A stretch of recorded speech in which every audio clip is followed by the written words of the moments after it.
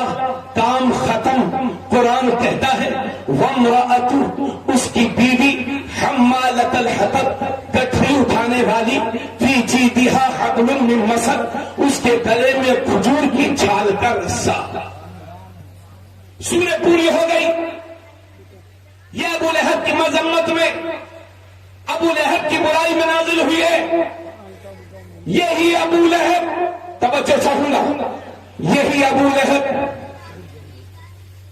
اس کی ایک باندھی تھی جن کا نام ہے سویبہ، اور یہ سویبہ وہ ہے کہ میرے نبی نے پیدا ہونے کے بعد سب سے پہلے دودھ اپنی ماں کا پیا ہے اور پھر حضرت سویبہ کا پیا ہے، اور اس کے بعد مدت رضاعت اکثر حضرت حلیمہ سعدیہ کے گھر میں گزری ہے.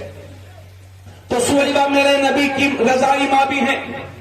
جب میرے نبی کے والد حضرت عبداللہ، ادھر دیکھیں توجہ کریں، حضرت عبداللہ صرف جب میرے نبی اپنی ماں کے پیٹ میں صرف 2 مہینے کے تھے تو 25 سال کی عمر پا کر حضرت عبداللہ دنیا سے تشریف لے گئے.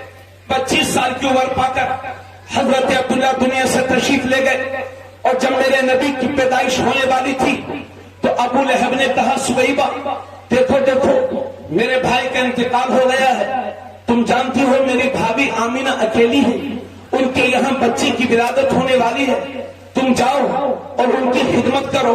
سویبہ گئی اور 12 ربیع الاول شریف کو جب میرے نبی دنیا میں تشریف لائے تو سویبہ دوڑی دوڑی آئی اور کہا آقا آقا، ابو لہب سے کہا، چونکہ باندھی تھی، ابو لہب کی باندھی تھی سویبہ. کہا آقا آقا آپ کا مبارک ہو، آپ کا بھتیجا ہے. ابو لہب، یہ بخاری شریف میں ہے، کوئی غلط ثابت نہیں کر سکتا، بخاری شریف میں ہے یہ. تو ابو لہب نے خوشی میں داہنے ہاتھ کی یہ کلمے والی انگلی اٹھائی اور کہا سویبہ جاؤ تم آزاد ہو، جاؤ تم آزاد ہو. میرے نبی کی آمد کا مقام تو دیکھو کہ سویبہ اب تک باندھی تھی، نبی آ گئے ہیں، فوراً آزادی مل گئی. نبی کی میلاد کی خوشی میں ابو لہب نے سویبہ کو آزاد کر دیا. اور یہی ابو لہب جب مرا اور جہنم میں پہنچا تو اس کے مرنے کے 1 سال کے بعد میرے نبی کے دوسرے سگے چچا حضرت عباس نے خواب میں دیکھا اور کہا کیا حال ہے؟ کہا مت پوچھو، بہت بری کنڈیشن میں ہوں، سخت عذاب میں گرفتار ہوں، آگے آگے ہے، پیچھے آگے ہے، دائیں آگے ہے، بائیں آگے ہے، آگے ہی آگے ہے، اور میں سخت عذاب میں گرفتار ہوں، بہت سخت عذاب میں گرفتار ہوں. لیکن ہاں بھائی، ایک خوشی کی بات یہ ہے کہ جب پیر کا دن آتا ہے اور مجھے پیاس لگتی ہے تو اسی انگلی کو چوس لیا کرتا ہوں جس انگلی کو اٹھا کر کے میں نے نبی کی میلاد کی خوشی میں سویبہ کو عذاب دیا تھا. تو میری پیاس بچایا کرتی ہے، مجھے سکون مل جایا کرتا ہے. عاشقوں، نبی کے دیوانوں، خون کو کرو. جب ابو لہب جیسا کٹر دشمن رسول نبی کا میلاد منائے تو اسے جہنم میں فائدہ پہنچے، اور ہم نبی کے غلام ہو کر کے نبی کا میلاد منائے تو کیوں نہیں انشاءاللہ ہماری نسلوں کی مغفرت ہو جائے گا. تاجدار ختم نبوت، تاجدار ختم نبوت، تاجدار ختم نبوت، مسلک اعلی حضرت، مسلک اعلی حضرت، نعرہ تکبیر. وہ کہتے ہیں کہ بھائی یہ جو جلوس نکل رہے ہیں، یہ جو میلاد کا ماحول بنا ہوا ہے، احمد رضا کی وجہ سے ہے. لوگ کہتے ہیں، کسی قدر ٹھیک ہی کہتے ہیں.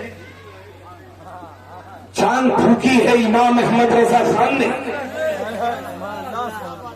لیکن ایک بزرگ کا ذکر سنو. نام ہے شاہ ولی اللہ محدث دہلوی، اور یہ وہ ہستی ہے کہ جنہوں نے ہندوستان میں علم حدیث کو پھیلایا ہے۔ 50 سے زیادہ کتابوں کے رائٹر ہیں حضرت شاہ ولی اللہ محدث دہلوی۔ غور سے سنیے گا، میری بہن تم بھی سننا۔ شاہ ولی اللہ محدث دہلوی، ان کی ایک کتاب ہے فیوز الحرمین۔ یہ شاہ ولی اللہ محدث دہلوی کا وصال 1763 عیسوی میں ہوا تھا۔ 300-400 سال پہلے کے بزرگ ہیں، اعلیٰ حضرت سے 200-300 سال پہلے کے بزرگ ہیں۔ انہوں نے اپنی کتاب فیوز الحرمین میں لکھا ہے کہ میرے والد شاہ عبد الرحیم ہر سال نبی کی میلاد کی خوشی میں لنگر کیا کرتے تھے، لوگوں کو کھانا کھلایا کرتے تھے، غریبوں کو تحفے تحائف دیا کرتے تھے، اور یہ میرے والد کا معمول تھا۔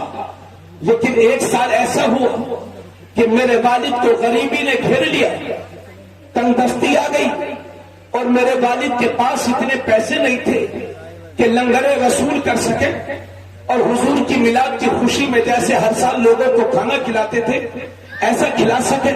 میرے والد کے پاس اتنے پیسے نہیں تھے، اور 12ویں شریف کی تاریخ قریب سے قریب تر تھی، لیکن میرے والد کے پاس انتظام نہیں تھا۔ پھر وہ مقدس تاریخ آ ہی گئی، لیکن میرے والد اب بھی خالی ہاتھ ہیں اور کچھ بھی پیسے نہیں ہیں۔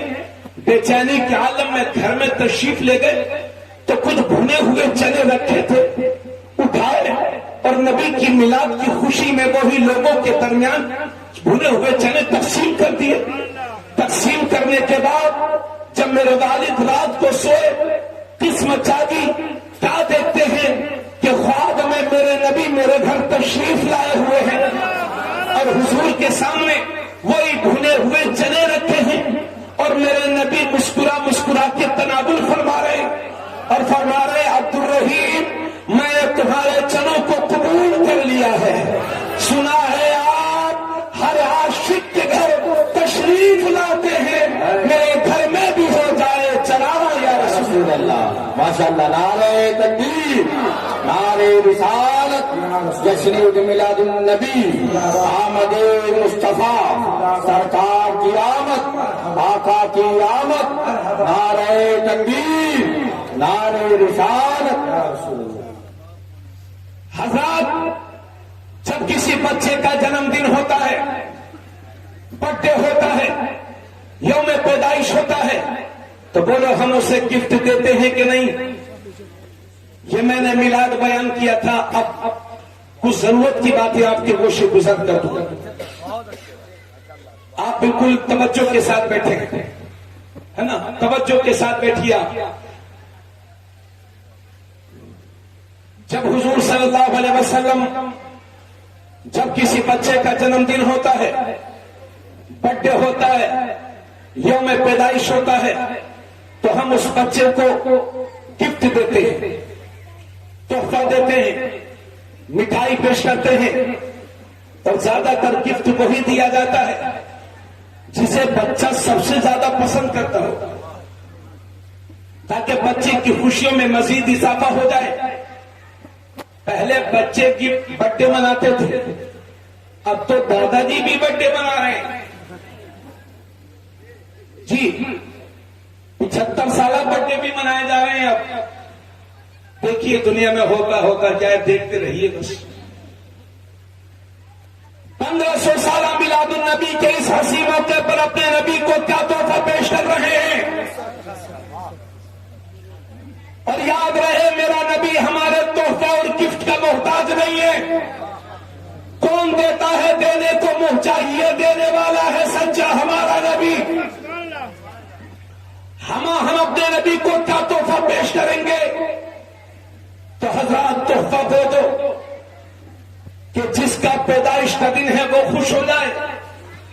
تو مجھے حدیث شریف میں ملتا ہے، میرے نبی فرماتے ہیں میرے آنکھوں کی ٹھنڈک نماز میں ہے۔ 1500 سالہ میلاد النبی کے اس حسین موقع پر اپنے نبی کو نماز کا تحفہ پیش کرو۔ سن لیجئے میری بات، حضرت مولانا ضیاء الدین صاحب میرے قریب میں بیٹھے ہیں. اگر یہ میرے کان میں مجھ سے کہیں کہ حضرت یہ بھی بول دیجیے اور میں نہ بولوں تو دوبارہ مجھ سے پھر کہیں گے حضرت ضیاء الدین یہ کہہ رہا تھا یہ بھی بول دیجیے، پھر بھی میں نہ مانوں تو تیسری بار مجھ سے سخت لہجے میں کہیں گے کہ حضرت میں یہ کہہ رہا تھا یہ بھی کہہ دیجیے، پھر بھی میں نہ مانوں تو بولو یہ ناراض ہوں گے کہ نہیں؟ اگر یہ 3 بار مجھ سے کوئی بات کہیں اور میں عمل نہ کروں تو یہ ناراض ہو جائیں تو سوچو تو صحیح، میرا رب قرآن میں 68 یا 70 مقام پر نماز کا حکم فرما رہا ہے، پھر بھی ہم نماز نہیں پڑھیں گے تو رب کی رحمت اٹھے گی کہ نہیں؟ رب ناراض ہوگا کہ نہیں؟ اور ضلع سیتاپور کے کونے کونے سے آنے والے مسلمانوں، میں تو یہی سمجھتا ہوں کہ ہمارے سامنے جو اس وقت مسائل کھڑے ہوئے ہیں، جو پریشانیوں کے انبار لگے ہوئے ہیں، اس کی سب سے بڑی وجہ یہی ہے کہ ہم نے اپنے رب کے حضور سجدے کرنا چھوڑ دیا ہے. جب سے ہم نے خدا کے حضور جھکنا چھوڑ دیا، در بدر ہمیں جھکنا پڑ رہا ہے.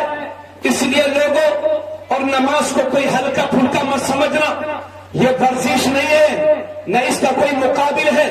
کفر اور اسلام کے درمیان سب سے بڑا فرق نماز کا ہے.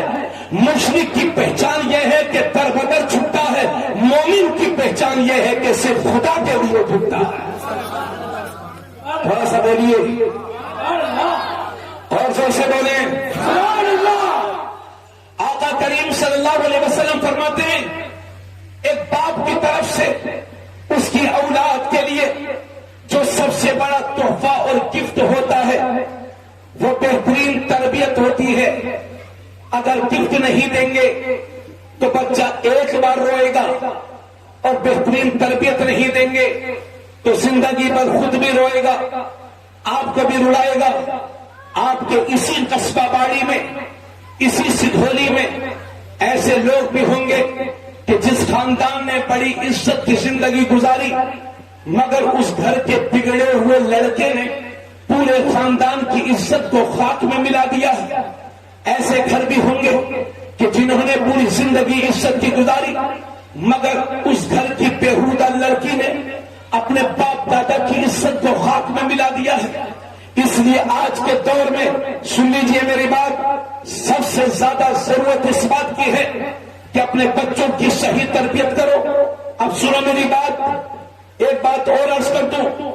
ہم حضور سے محبت کا دعویٰ کرتے ہیں، اللہ کا شکر ہے ہم دعویٰ بھی کرتے ہیں اور محبت بھی کرتے ہیں. زور سے بولو، دعویٰ بھی کرتے ہیں، محبت بھی کرتے ہیں، مگر ہماری محبت حضور سے کیسی ہونی چاہیے؟ توجہ چاہوں گا.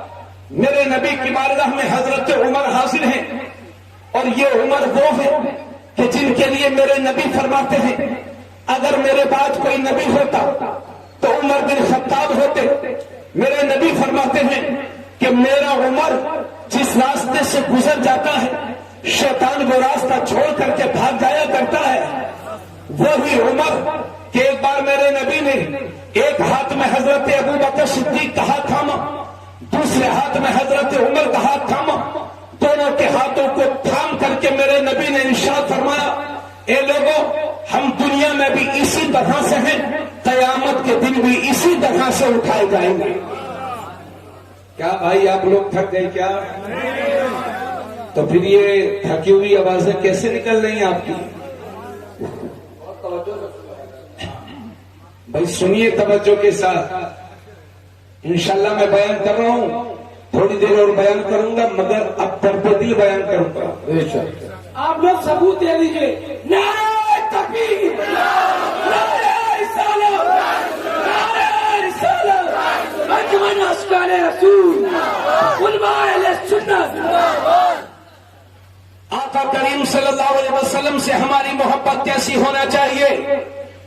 سن میری بہن تو بھی سن، اور اے میری قوم کے ننھے منھے بچوں تم بھی سنو، اور اے اطراف سے آنے والے عاشقان مصطفیٰ آپ بھی سنو.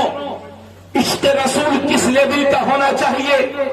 ہماری محبت رسول کا معیار کیسا ہونا چاہیے؟ سنیے میرے نبی کی بارگاہ میں حضرت عمر حاضر ہیں. کون عمر؟ جن کے بارے میں نے آپ کو بتا دیا.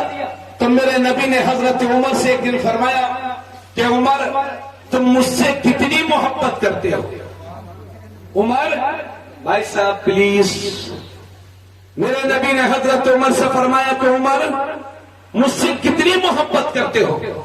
تو حضرت عمر عرض کرتے ہیں یا رسول اللہ سب سے پہلے اپنی جان اچھی لگتی ہے اور اس کے بعد مجھے آپ اچھے لگتے ہیں. کیا فرمایا؟ سب سے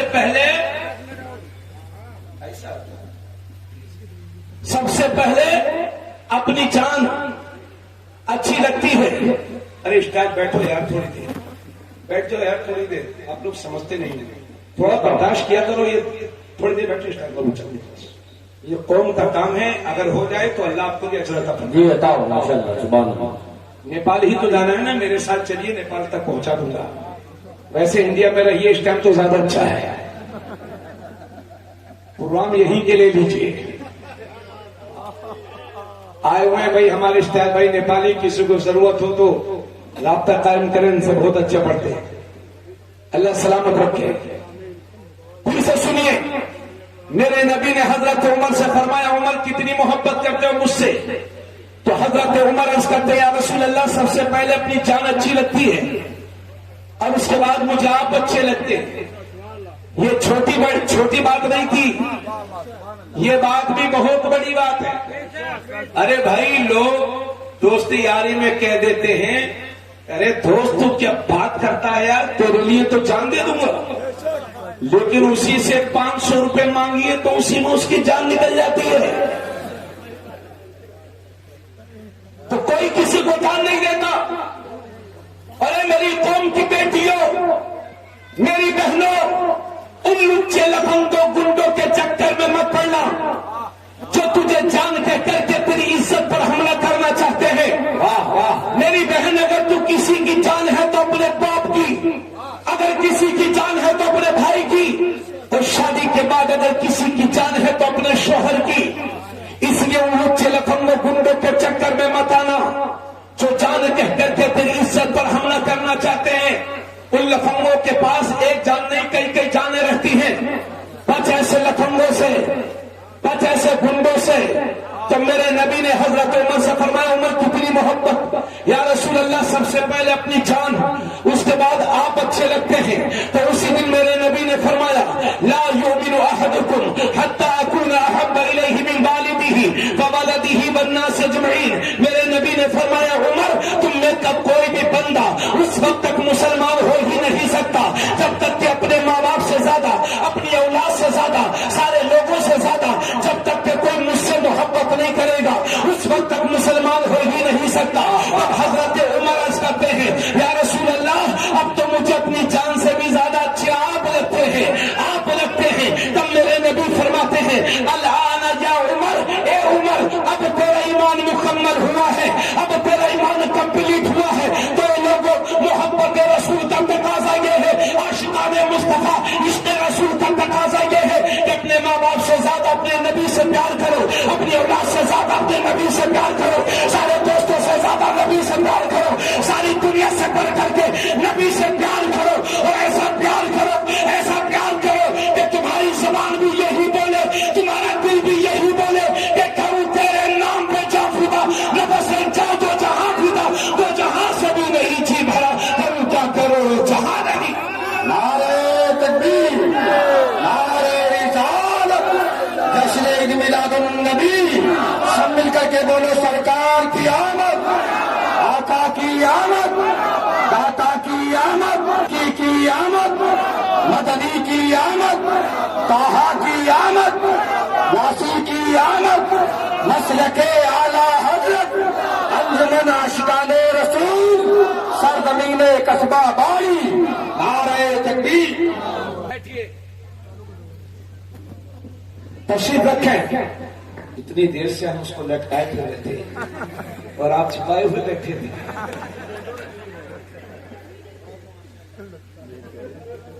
محبت رسول کا تقاضا یہ ہے محبت کا اصول یہ ہے کہ جس سے محبت کی جائے اس کی ہر بات پر عمل بھی کیا جائے.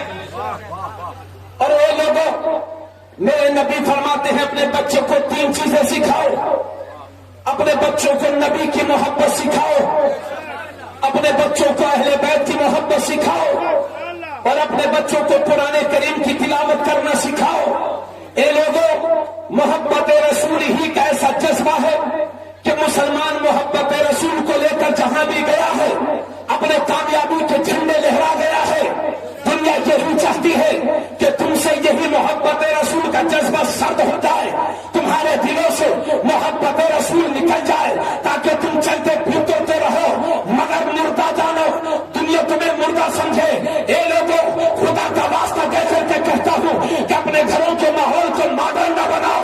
اپنے گھر میں نبی کی عظمت کی باتیں کیا کرو، نبی کے عشق کی باتیں کیا کرو. جب تک نبی کا عشق زندہ ہے انشاءاللہ صفحہ ہستی سے تمہیں کوئی مٹا نہیں سکتا.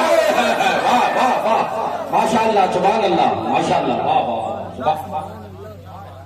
مگر بڑی معذرت کے ساتھ یہ کون سی محبت رسول ہے کہ جلوس میں تو 10,000 لوگ ہیں اور مسجد میں صرف 20 نمازی.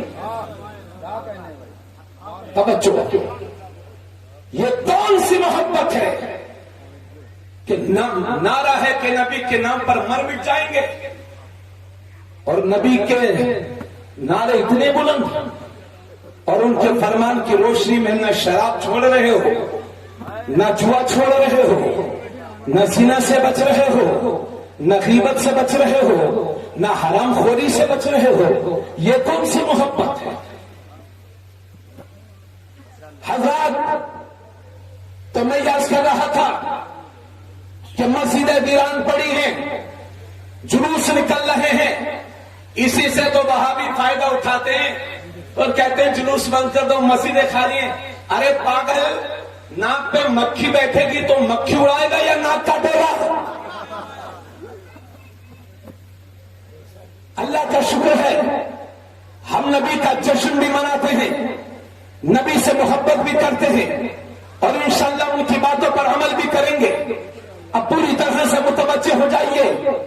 اللہ کے نبی فرماتے ہیں، اے لوگوں، جب تمہارے بچے 7 سال کے ہو جائیں تو انہیں نماز کا حکم کرو، اور جب تمہارے بچے 10 سال کے ہو جائیں تو انہیں مار مار کر کے نماز پڑھاؤ. لیکن ڈنڈے سے نہیں مارنا ہے، تماچا مار دینا ہے، ڈانٹ دینا ہے، تاکہ آپ کا بچہ بچپن ہی سے نماز کا عادی ہو جائے. ہمارے یہ علماء جانتے ہیں کہ 10 سال کے بچے پر نماز فرض نہیں ہوتی، مگر اتنی تاکید کے ساتھ اس لیے فرمایا جا رہا ہے تاکہ جب بچپن ہی سے نماز کی عادت رہے گی تو بالغ ہونے کے بعد نماز چھوڑنے کا خیال بھی نہیں کر سکے گا. اور اے میرے بھائیوں، جس طرح سے آپ پر نماز فرض ہے اسی طرح سے میری بہنوں آپ پر بھی نماز فرض ہے، علاوہ ان دنوں کے کہ جن دنوں میں عورتوں کو حیض و نفاس آتا ہے، اس کے علاوہ سارے دنوں میں جس طرح سے مردوں پر نماز فرض ہے اسی طرح سے عورتوں پر بھی نماز فرض ہے. اللہ کے نبی فرماتے ہیں، جب تمہارا بچہ 7 سال کا ہو جائے تو اسے نماز کا حکم کرو، اور جب تمہارا بچہ 10 سال کا ہو جائے تو اسے مار مار کر کے نماز پڑھاؤ، اور جب تمہارا بچہ 10 سال کا ہو جائے تو اس کے سونے کے بستر کو الگ کر دو. 10 سال عمر ہونے کے بعد کوئی بھی بھائی اپنی بہن کے ساتھ نہ سوئے، کوئی بھی بہن اپنے بھائی کے ساتھ نہ سوئے. بچوں کی عمر 10 سال ہو جائے ان کے سونے کے بستر الگ الگ کر دو. اللہ کے نبی فرماتے ہیں، اے لوگوں، جو صبح صبح بازار کی طرف جاتا ہے تو وہ شیطان کا جھنڈا لے کر کے جاتا ہے، اور جو صبح صبح مسجد کی طرف جاتا ہے تو وہ اللہ کے دین کا جھنڈا لے کر کے جاتا ہے. اب تمہیں یہ فیصلہ کرنا ہے کہ صبح اٹھنے کے بعد آپ کو شیطان کا جھنڈا اٹھانا ہے یا اپنے نبی کے دین کا جھنڈا اٹھانا ہے. میرے نبی نے، توجہ چاہوں گا، میرے نبی نے حضرت علی سے فرمایا تھا، اے علی، 3 کاموں میں کبھی دیر مت کرنا. جب نماز کا وقت ہو جائے تو نماز کی ادائیگی میں دیر مت کرنا. جب جنازہ تیار ہو جائے تو اس کی نماز جنازہ پڑھنے میں دیر مت کرنا. اور جب کسی بیوہ کا، بدوا کا مناسب رشتہ مل جائے تو اس کا نکاح کرنے میں دیر. ارے بولو بھائی، بولو.